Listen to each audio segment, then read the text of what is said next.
अस्सलाम वालेकुम दोस्तों, breaking news with Mauzam Fakhar में खुशामदीद। लेकिन अब 27वीं आईनी तरमीम इस वक्त हॉट केक बन गई है और सियासी इवानों ड्राइंग रूमों के साथ साथ अब 27वीं आईनी तरमीम पर तबसरे और तंज हमें जनाब ये जो है सुप्रीम कोर्ट ऑफ पाकिस्तान की बिल्डिंग में भी सुनने को मिलना शुरू हो गए हैं। और इसकी एक मिसाल आज उस वक्त सामने आई जब सुप्रीम कोर्ट ऑफ पाकिस्तान में कॉन्स्टिट्यूशनल बेंच के रूबरू एक केस फिक्स था और इस केस की समाअत के दौरान 27वीं आईनी तरमीम का नाम लिए बगैर जजेस और वकला के दरमियान दिलचस्प जुमलों का तबादला हुआ। यकीनी तौर पर यह दिलचस्प जुमलों का तबादला आपके लिए भी अहमियत के हामिल तो ज़रूर होंगे, क्योंकि इस वक्त 27वीं आईनी तरमीम ही पाकिस्तान का मौजूए सुखन बनती हुई नज़र आ रही है। मामला क्या है यकीनी तौर पर आप जानना चाहेंगे और इसकी चंद तफसीलात मैं आपकी खिदमत में रखता हूँ।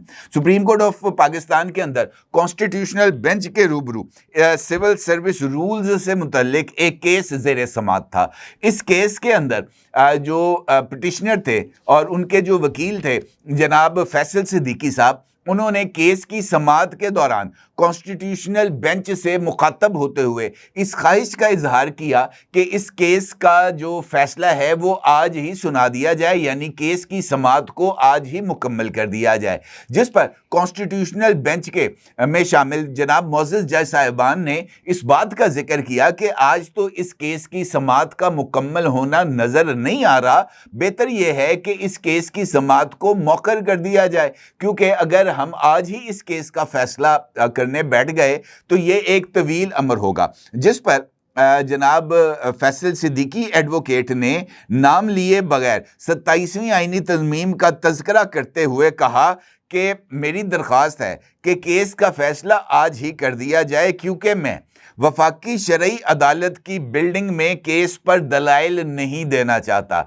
यानी फैसल सिद्दीकी साहब ने इस बात का इजहार किया कि अब चूंकि 27वीं आईनी तरमीम मंजूर होने जा रही है, मंजूरी के बाद ये जो 2/3 अक्सरियत से, तो उसके बाद एक कॉन्स्टिट्यूशनल कोर्ट की तजवीज़ भी ये जो 27वीं आईनी तरमीम का मुसवदा है उसमें शामिल है। और अगर कॉन्स्टिट्यूशनल कोर्ट बन गई तो उसके लिए जो मुमकिना बिल्डिंग है वो वफाकी शरई अदालत ही है।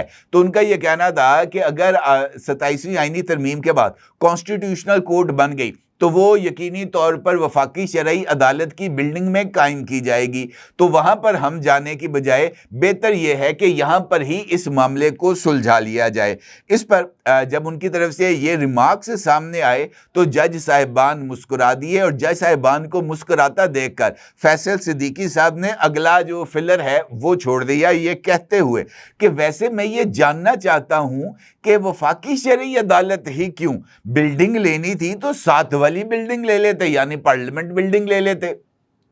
तो इसके ऊपर भी जज साहिबान की तरफ से कोई रिमार्क्स तो सामने नहीं आए, वो मुस्कुराते रहे। अलबत्ता जस्टिस जमाल खान मंदोखेल ने बाद अज़ाए इस बात का जिक्र किया, रिमार्क्स दिए कि रात आपके हक में भी कुछ पेशरफ्त हुई है। यानी वो पीपल्स पार्टी की ये जो प्रेस ब्रीफिंग थी जिसके अंदर बिलावल भुट्टो जरदारी साहब ने कहा था कि वो आर्टिकल 243 के अलावा किसी और आईनी तरमीम के लिए मुत्तफिक नहीं है और वो ये चाहते हैं कि इसके ऊपर मजीद बातचीत की जाए, बाकी तमाम तजावीज़ को वो मुस्तरद करते हैं।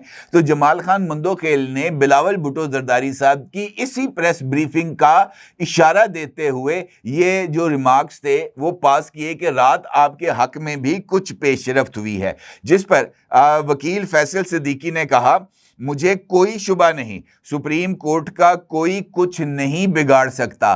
तो इस पर यह जुमला इनफैक्ट अपने अंदर ही बहुत ज़्यादा मानवीयत लेता है, क्योंकि कॉन्स्टिट्यूशनल बेंचेस की तश्कील के बाद 26वीं आईनी तरमीम का जो मामला है वो बहुत ज़्यादा मौजूए बहस रहा। हत्ता कि सुप्रीम कोर्ट के मुअज़्ज़ज़ जज साहिबान के अंदर भी जो तकसीम है और तफरीक है वो नज़र आई। सुप्रीम कोर्ट ऑफ पाकिस्तान के सीनियर जज साहिबान जिनमें justice Mansoor Ali Shah, justice Munib Akhtar, justice Athar Minallah, justice Ayesha Malik और दीगर शामिल हैं, वो बरमला तौर पर 26वीं आईनी तरमीम के ऊपर अपनी राय का इजहार करते हुए भी नजर आए और वो मुअज़्ज़ज़ chief justice of Pakistan mister justice Yahya Afridi को खतूत लिखते हुए भी नजर आए और वो 26वीं आईनी तरमीम के ऊपर यानी उसके मुस्तकबिल के फैसले के लिए फुल कोर्ट जो है वो तश्कील देने की बातें भी करते रहे। तो फैसल सिद्दीकी साहब ने इसी पर्सपेक्टिव में ये जुमला जो है वो जज साहिबान के सामने रखा कि 26वीं आईनी तरमीम भी सुप्रीम कोर्ट का कुछ नहीं बिगाड़ सकी,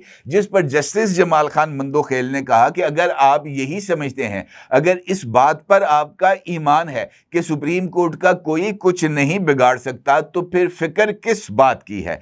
जस्टिस अमीनुद्दीन खान जो कि कॉन्स्टिट्यूशनल बेंच के सरबराह भी हैं, उनकी तरफ से ये रिमार्क्स दिए गए कि हम आइन के पाबंद हैं।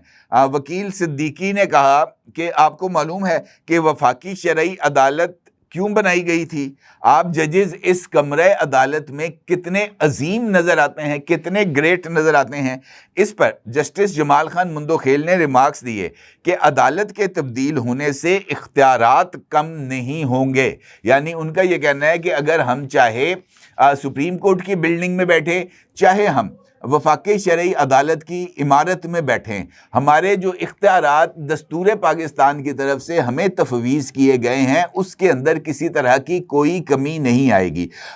तो मामला यह है कि वफाकी आइनी अदालत की तश्कील वाक़अतन इस वक्त टॉक ऑफ द टाउन भी है और अब तो मुख्तलिफ चीज़ें भी सामने आ रही हैं, जैसे वफाकी आइनी अदालत में जजेस की तादाद कितनी होगी। कुछ लोगों का ये मानना है कि 7 होगी। अब ये बात सामने आई है कि ये जो आइनी अदालत बनने जा रही है इसके अंदर 11 जज साहिबान शामिल होंगे। उसके साथ साथ ये बात भी सामने आई है कि सूबाई सतह पर आइनी अदालतें कायम नहीं होंगी, बल्कि सूबाई लेवल के ऊपर भी अगर कॉन्स्टिट्यूशन से मुतल्लिक कोई भी इशू होगा वो बराह रास्त कॉन्स्टिट्यूशनल कोर्ट के रूबरू ही पेश किया जाएगा। इसके साथ साथ ये बात भी सामने आ रही है कि ये जो जज साहिबान हैं, बड़ा ये बहस चली हुई थी कि जस्टिस अमीनुद्दीन खान साहब को आइनी अदालत का जज बनाने के लिए, उनको पहला चीफ जज बनाने के लिए कॉन्स्टिट्यूशनल कोर्ट का जजेस की जो बलाई हद है उम्र की वो 70 साल की जारी है। अब ये खबर सामने आई है कि 68 साल की उम्र का तयन किया गया है आइनी अदालत में जज लगने के लिए।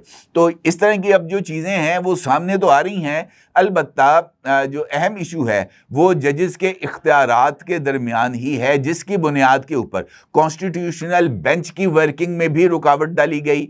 और अब चूँकि ये जो डिवीजन ऑफ वर्क है ये सामने आ रहा है, आइनी मामलात आइनी अदालत में जाएंगे, रूटीन के जो मुकदमात हैं वो सुप्रीम कोर्ट ऑफ पाकिस्तान में सुने जाएंगे। चीफ जस्टिस एक ही होगा जिसका नाम जस्टिस याहिया अफरीदी हैं। अलबत्ता जो आइनी अदालत है वो अपने मुकाम और मर्तबे के मुताबिक सुप्रीम कोर्ट के लेवल पर होगी, जबकि आइनी अदालत के जो सरबराह हैं उनको चीफ जज का नाम दिया जाएगा। तो इस तरह की चीज़ें हैं। ये बहस तो अब जारी है, देखना यह है कि इसका हतमी नतीजा क्या निकलेगा। अलबत्ता जिस तरह आर्टिकल 243 में तरमीम यकीनी नज़र आ रही है, इसी तरीके से कॉन्स्टिट्यूशनल कोर्ट का क़याम भी ऑलमोस्ट यकीनी ही है। अपनी जगह ज़रूर इज़हार कीजिएगा। आपको बहुत शुक्रिया। अल्लाह हाफ़िज़।